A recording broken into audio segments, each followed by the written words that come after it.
তপোবন groups YouTube চ্যানেলের পক্ষ থেকে আপনাদের স্বাগতম, ধন্যবাদ।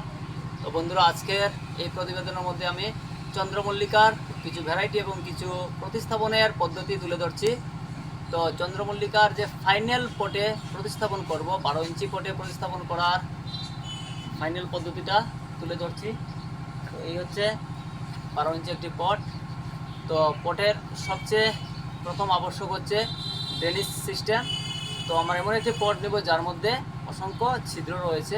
এর নিচে এই রকম ছিদ্র বিশিষ্ট একটি পট নিলাম। এই পটের মধ্যে কিন্তু আমরা ফাইনাল প্রতিস্থাপন করব, এই গাছটাকে প্রতিস্থাপন করব। তো এই গাছটা আসলে 6 ইঞ্চি ব্যাগের মধ্যে এই গাছটা আছে। তো এই গাছটা এই পর্যায়ে কিভাবে এলো তাই আপনাদের সামনে তুলে ধরছি। তো এর প্রথম ছিল এই গাছটা, একদম প্রথমে ছিল থাম পটের মধ্যে, ছোটো মোটো থাম পট, যেটা 1 ইঞ্চি সাইজের পট হয়, এই পটের মধ্যে ছিল। তারপর ওই পট থেকে উঠানোর পর এরকম এটা হচ্ছে প্রায় 1.5 ইঞ্চি বা 2 ইঞ্চি কাপ, চা ওয়ান টাইম চায়ের কাপ, এই চায়ের কাপের মধ্যে আমরা এই গাছকে তুলেছিলাম। তো দেখেন এই গাছকে তোলার পর চন্দ্রমল্লিকার মধ্যে কী হয়, প্রচুর পরিমাণে শিকড় আসে। এই হচ্ছে শিকড়।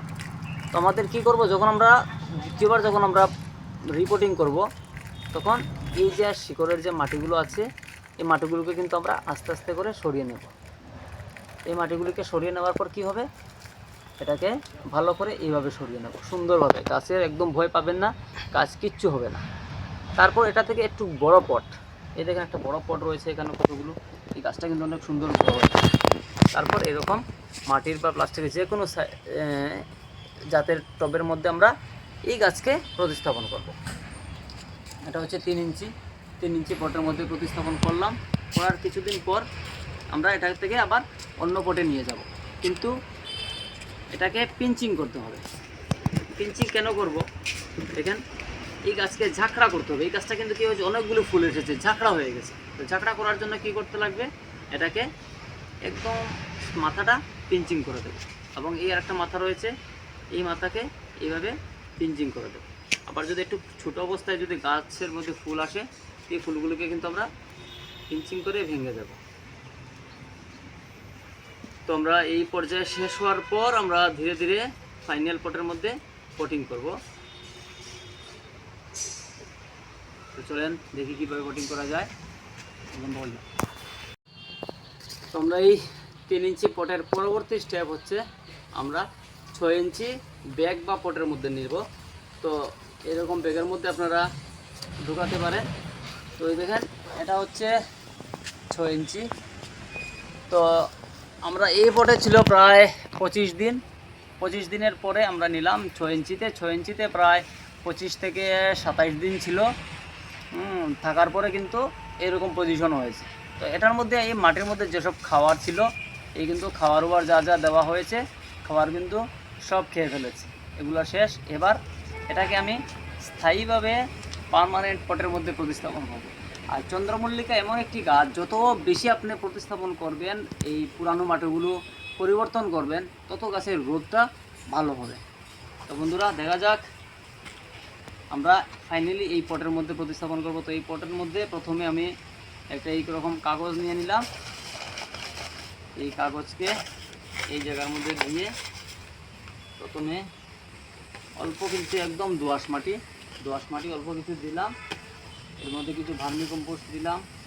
তারপরে আবার কিন্তু এই আমাদের তৈরি করা মাটিগুলোকে দিয়ে দিলাম। তো একটু বলে নিই এই মাটি কীভাবে তৈরি করা হয়েছে। তো এই মাটির মধ্যে আমি দিয়েছি গার্ডেন সয়েল, জমির মাটি দিয়েছি 50% আর টিলা জমির মাটি দিয়েছি 50%। দুটো মাটি দেওয়া হয়েছে। দেওয়ার পর আমি যেহেতু জৈবিকভাবে করেছি তার জন্য দিয়েছি ছাই দিয়েছি। তো ছাই দিলে কী হয়, পটাশের পরিমাণ খুব ভালো থাকে ছাইয়ের মধ্যে, ছালের মধ্যে। তো পটাশটা আমাদের কিন্তু আলাদা করে আর দেওয়া লাগবে না। এর মধ্যে দিয়েছি পুরানো গোবর এবং ভার্মি কম্পোস্ট আর শস্যের খোলের মিশ্রণ।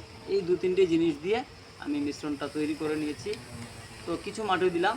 কিছু মাটি দেওয়ার পর এই দেখেন এটা হচ্ছে কিছু ছালের টুকরো রয়েছে। এটার মধ্যে কিন্তু অনেক পরিমাণ পটাশিয়াম আছে। পটাশিয়াম যখন থাকবে গাছের মধ্যে কিন্তু ফুলের সাইজগুলো ভালো হবে এবং ঘনত্বটা বেশি হবে, গাঢ় হবে, লাস্টিংও বেশি হবে। তো এবার এই গাছকে আমি প্যাকেটটাকে কেটে দেবো বা এভাবে তুলে দেবো, তুলে দিয়ে যে পুরানো যে মাটি আছে এদিকে শিকড়টা কিন্তু একদম নিচ পর্যন্ত এসে গেছে, খুব সুন্দর শিকড় হয়েছে। ওই দেখেন এখানের মধ্যে শুধু ভার্মি কম্পোস্ট রয়েছে বাস। আর কি করবো, এই নিচের পাতাগুলোকে কিন্তু আমি ছেটে দেব, পাতাগুলোকে ছেটে দিলাম। পাতাগুলোকে ছেটে দেওয়ার পর এই যে মাটির মধ্যে এই গাছটাকে এই পজিশনে মধ্যে বসিয়ে দিলাম। তারপর